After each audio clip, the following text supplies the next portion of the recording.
Aquarius, kamusta kayo? Hope you're all doing well and welcome back to my channel, 1111 Pinoy Tarot. This is a general reading, not a one-to-one, so hindi po lahat ay makaka-resonate.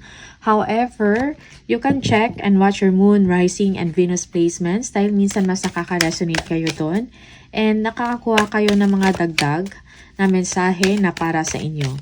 Please subscribe, like, comment, and share, and please tap the bell for notification from this channel. Maraming salamat sa inyo, Aquarius. Let's see what are the energies and the messages for you for the month of September. Ano yung mga paparating na gabay, energies, and mensahe for Aquarius. Okay. Aquarius. Messages and energies for Aquarius. Ano yung mga gabay, energies, and messages for Aquarius. Okay. There will be balance, okay? Yeah. Okay. Tingnan natin. Additional messages.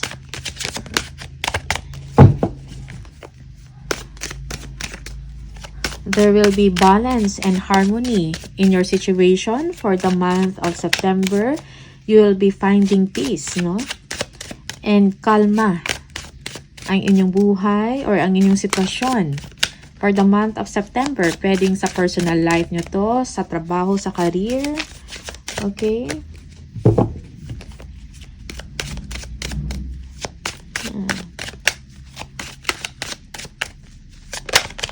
Okay. Ooh. Okay. The Tower.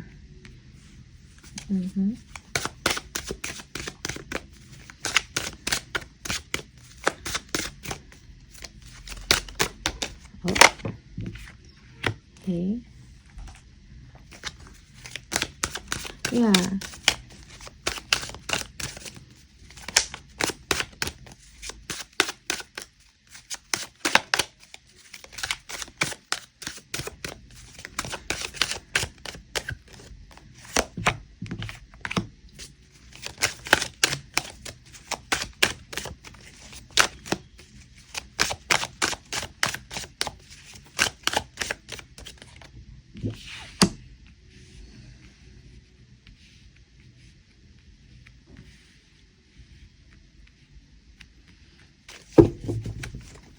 So, for the month of September, kailangan nyo i-temper kung meron kayong mga anger, okay? If you are being impatient, okay? Pahabain ang inyong pasensya. So, dapat yung inyong logical and emotional considerations ay balanse. Tingnan natin ano yung mga mensahe sa The Tower. Bakit may na? So, the Tower, merong mga unexpected, hindi inasahan na mga pagbabago. Merong distraction, no? Okay. Or meron kayong mga surprises or news na matatanggap. This is for some of you. Okay.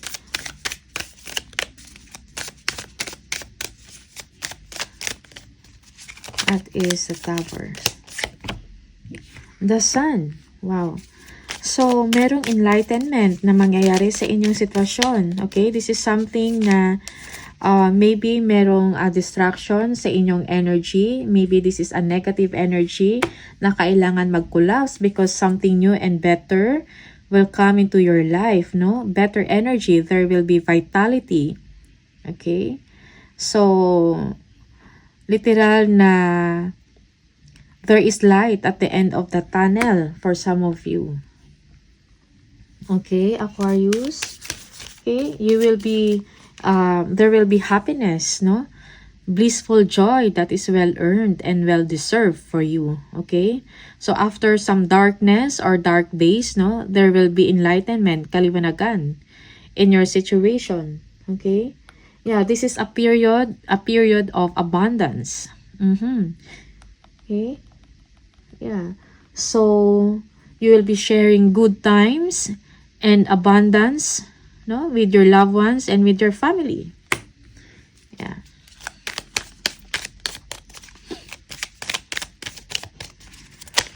The Sun. Bakit nasaan?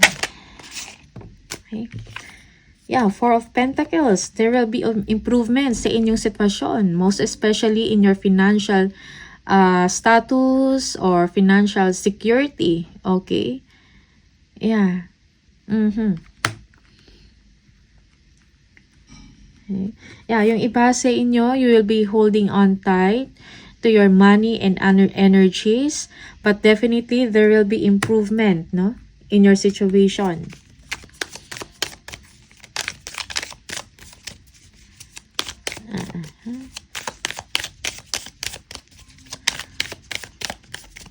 Yeah, yung iba, if there is someone else na parang nag-hold back ng kanyang energy towards you, parang mag-open up sila sa inyo, okay? They will embrace it. They will embrace or be open to opportunity, no? To share their time and their energies with you, okay? So there will be happiness and togetherness. There is vitality for the month of September. Knight of Pentacles, tingnan natin.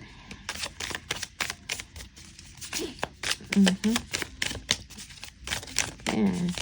So because of a sudden news, no, or maybe merong pagbabago, a sudden events, magkakaroon ng enlightenment ang inyong sitwasyon.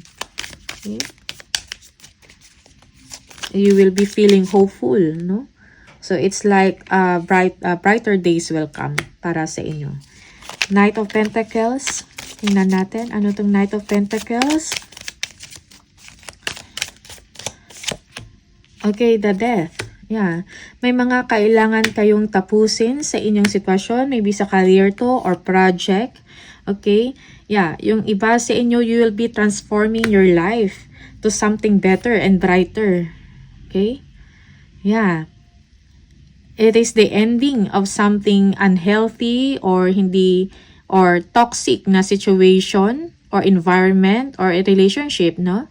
Yeah. So there will be improvement. There will be safety in your situation, most especially sa inyong luck, sa inyong kaperahan. Yeah, changes and improvement, no? There is also someone that will bring good news to you about financial matters. Okay?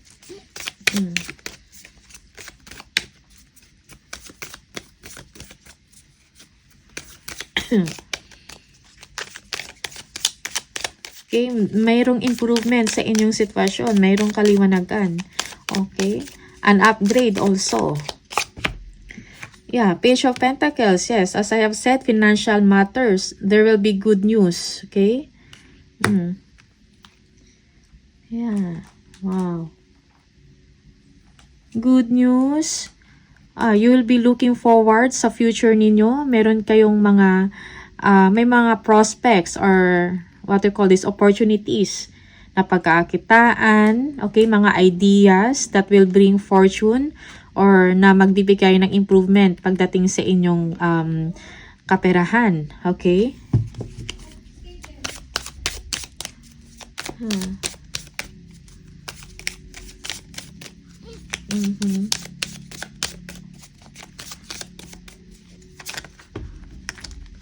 Business man to, no? Improvement man to sa business. Okay, Nine of Swords. Yeah, for some of you, you will be overcoming difficulties. If you are experiencing difficulties when it comes sa money or sa finances ninyo or sa inyong situation, you feel that you are left behind or left out in the cold, no? Magkakaroon ito ng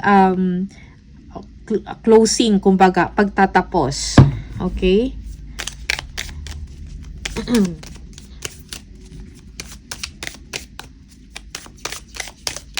Yeah, for some of you, meron kayong mga, what we call this? Merong detachment. For some of you, detachment sa work. Okay? Nagbibigay ng worry sa inyo. Let's see. Ano to? Nine of Swords, please. Yeah, the Page of Cups, no? There will be someone else, no? Mayroong offer, someone else na magbibigay sa inyo ng kapanatagan ng loob. Okay? Magbibigay ng tulong. Yeah. Okay? Magbibigay sa inyo ng assistance.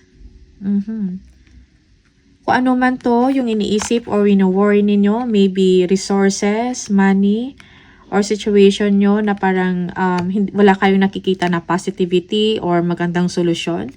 Someone else will enter into your life and will offer you what you call this, mag-o-offer ng kapanatagan ng loob, ng tulong na kahit papano ma-appease ang inyong nararamdaman. Okay? Magkakaroon ng solusyon. Kung ano man to ang kakulangan na meron kayo.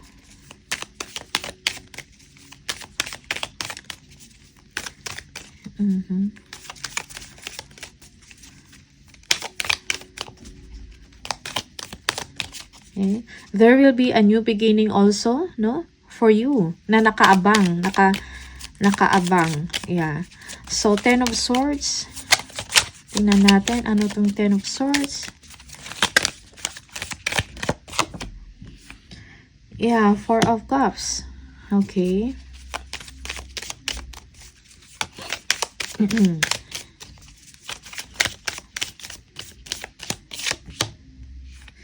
And the 7 of Cups. Okay. You will be finishing a situation na kailangan ninyo ng decision, no? So, magkakaroon, things will be better for you. Just embrace the change that will come. Kung mayroong mga ino-offer sa inyo na mga opportunities or chance, tingnan ninyo, okay? Pag-aralan or tingnan din ng mabuti yung mga review yung mga options, okay? But days or dark days will be over for you. So, expect that things will be better now, okay? For the month of September.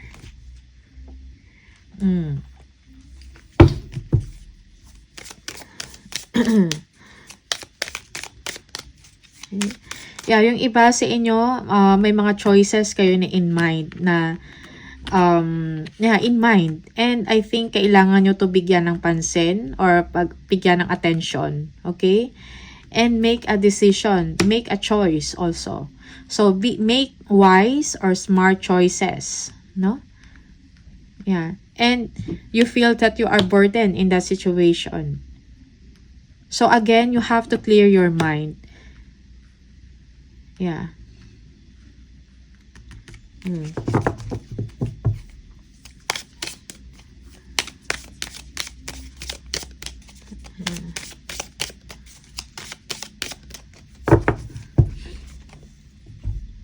Tingnan natin kung ano pa yung mga additional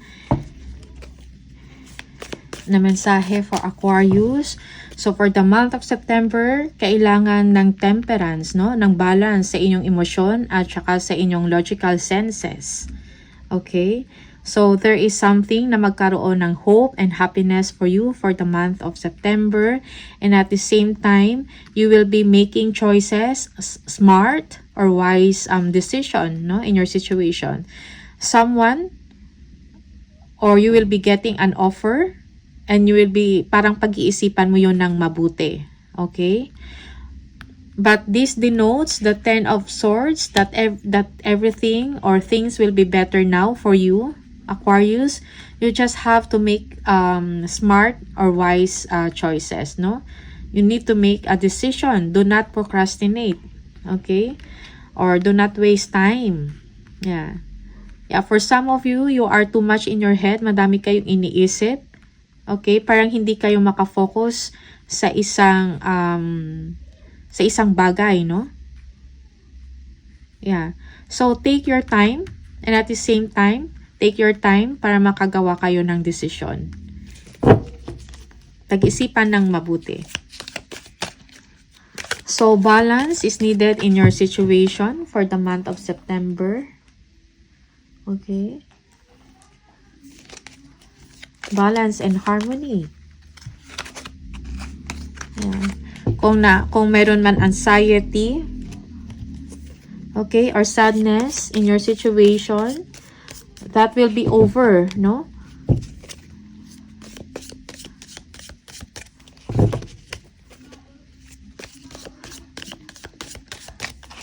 Additional message for Aquarius. The Tower, solid foundation, success with effort. Okay, so kailangan ng effort. Tankard, celebration, fun, and enjoyment. Wow, for the month of September, merong celebration, enjoyment, and fun. Casket, someone going out of your life or the end of a situation. So you will be ending a difficult situation in your life. Aquarius, you just have to make smart choices. Do not waste time. Time to act. Again, so time to act. Take actions, no?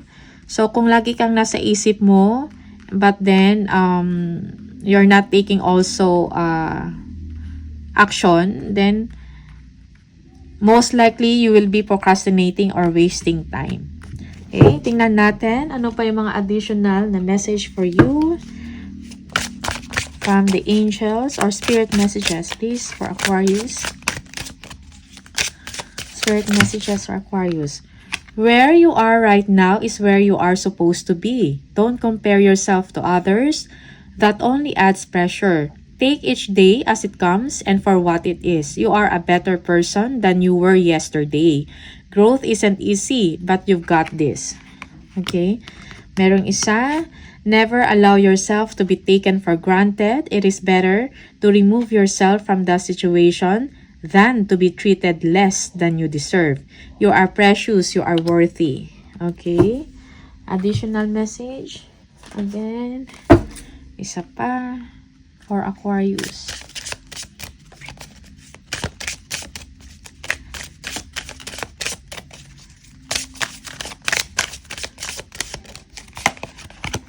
Cleaning debts. Your self-care involves removing the heavy burden of financial and emotional debts from your life. You already feel lighter and freer just by facing this topic and making a plan to clear present obligations and avoid future ones as well. Okay? So, these are the messages for you, Aquarius. All the best. Thank you. And I'll see you on the next video. Bye!